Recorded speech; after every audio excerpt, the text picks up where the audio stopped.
I think you've been in the state most of your life. What is your familiarity with this rivalry, and how does it settle on you with all the different rivals you have in this program? Yeah, I mean, it's a huge one. Best team in the state wins, and Governor's Cup. I mean, it's a huge trophy, and it's a huge game that we look at every year, and I know they look at it every year. And we got a lot of guys over there that were with us previously, so it'll be a fun one. Oscar, I want to ask you about one of those guys, Brett Seither. What did you learn being around him last year, and what was he like as a teammate? Yeah, I mean, he was always with me. Kind of brought me in under his wing when I first got here. Still one of my good friends to this day. We talk all the time, but he really just showed me kind of like how to manage school and football and workouts and everything, and just kind of becoming that college student out of high school, because he did the same thing that I went through, and it was just he just kind of showed me the ropes, really.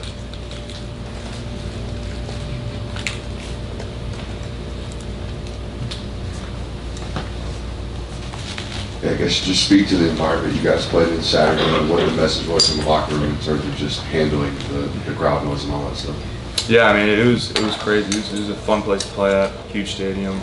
They had a great turnout, and they were loud. But I mean, we control the environment ultimately, and we don't really like to let those external factors kind of dictate how we play or how we do our thing. So I mean, we were prepared for it. We practiced all week for it, knowing how it was going to be. And we just knew if we played our style of football, everything would take care of itself. What's the schedule like for this week with Thanksgiving in it, but still preparing for one of your best rivals? I mean, it's a normal schedule. We're doing everything that we normally do for every game. I think we'll get out maybe a little bit earlier on Thanksgiving, just for some guys to be able to get home and have dinner with their families, and we don't have school. But other than that, I mean, it's a normal week for us.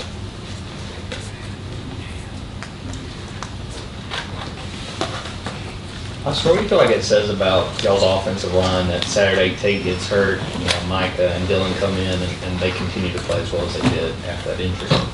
Yeah, I mean, we've known all year long. I mean, we've got so much depth of the O-line that we really have 10 starters on the O-line. I mean, we can play whoever we want, and there's not going to be a drop-off that you see like some lines in the country. I mean, I think that Coach Searles and Coach Bobo do a great job preparing all those guys, and they push each other, and having leaders like Sed and Tate and all those older guys on that line, it helps a lot, and it gets the younger guys ready quicker.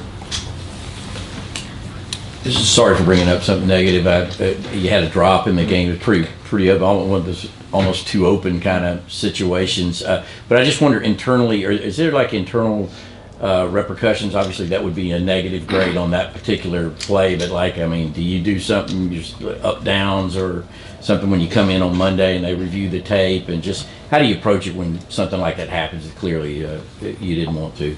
I mean, it's just a mental drop. I mean, everything was perfect in that play. Just I messed it up. It was on me, and the only thing you can do is just put it behind you, look to the next play. I mean, I'm going to do the same thing I do every week. I'm going to get on the jugs machine at practice every day. It's just one of those plays that I usually make, and I just didn't make it, and I just got to fix it for the next time. But we try not to think about that stuff. We just kind of put it right past us, because when you think about those drops and let those kind of affect you, it'll just carry for the next play. Brock, going back to the Tennessee game, we saw Brock get into something. You were right there with him. What happened? It looked like you were about to jump into a scrape there. Yeah, I mean, Bowers doesn't usually freak out under the pile, and I saw him start freaking out, so I knew something was wrong, so I just tried to get in there and get him out as quickly as possible. I didn't really know what was going on, but didn't want anything to escalate any further. Didn't want any flags thrown for sure, so we just tried to get in there and get him out. Did you say what happened? I don't know, him and another player got into it. I don't really know exactly what happened, but he didn't like what happened, so I just got him out of there. Oscar, over here. Oscar, I asked you about Buster Faulkner, taking over the OC job at Tech. I know he worked primarily with quarterbacks when he was here, but what kind of impact did Buster make when he was here at UGA? Yeah, I mean, he was right side Coach Monken every practice with the offense, and he was always giving all the receivers, all the tight ends, everyone on offense his input, and just how to get better at practice. And I know what kind of coach he is. He's a great coach, and he's got a great offensive mind, so I knew he was going to have them ready. Yeah, Oscar, Carson's been really consistent in terms of the statistical output over the course of the season. What has sort of allowed him to attain that level of consistency on a week-in, week-out basis? I mean, I think just a guy like him, he gets better every week. I mean, he lets tape speak for himself. I mean, I think he's the best quarterback in the country. He prepares every week like it's his last game, and he took advantage of his role this year, and he's going to keep taking advantage of it. And I think he's going to keep getting better every week, just like he does every day in practice. Oscar, Kirby's talked about this team being able to take a punch, and I mean, he's even joking around now about falling behind every game. But internally, how do you feel about the team's identity? And is the goal to get as dominant as the last 2 years' team's been? I mean, you guys are undefeated, but you know the fall behind thing is the thing coaches talk about. Yeah, I mean, we're figuring out more of our identity every day. I mean, we just want to be a physical, tough team that goes in there every game and tries to make the other team quit. And I think that we just do it every day at practice. I mean, just the way we practice every week kind of speaks for itself. We're not trying to compare ourselves to any of the previous teams here or teams that have been here in the past. And we're just trying to create our own team and our own identity every week. Oscar, when you came to Georgia, did you think you guys might lose a game because that hasn't happened yet since you've been here? And, what's it like to be a part of a program that's doing what you guys are doing? I don't know. I don't even think about that stuff. I mean, you just go every week and try to win and just stack wins on top of each other, and things just take care of themselves. I mean, I just know we got to keep practicing like we do, and just practice hard, play hard, and really just buy into the culture. Everything kind of takes care of itself.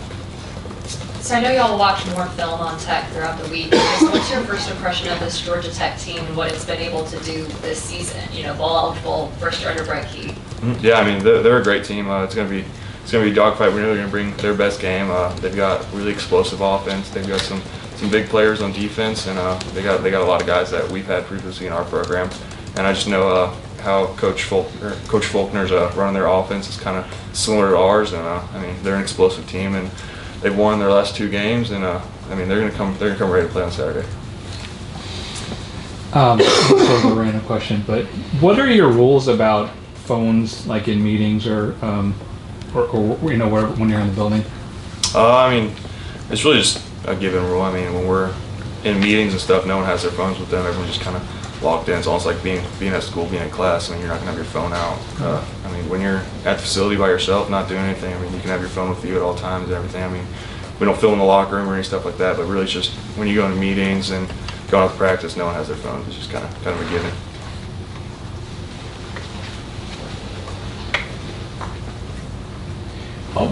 Coach Bobo obviously has a different personality than Coach Munkin. Can you give us any idea what his pregame speeches and motivational speeches are like? Yeah, I mean, they're straight juice. I mean, he gets us fired up for the games and after the meetings, and I mean, he speaks right from the heart, and he really cares about us, and you can tell that he really loves us and loves us as an offense, as a team, and it's like we're in a big family. So I mean, we really care about him, and he cares about us, and we all just go out there every day to play for each other and just our inside these walls, players inside these walls. Got time for 2 more questions.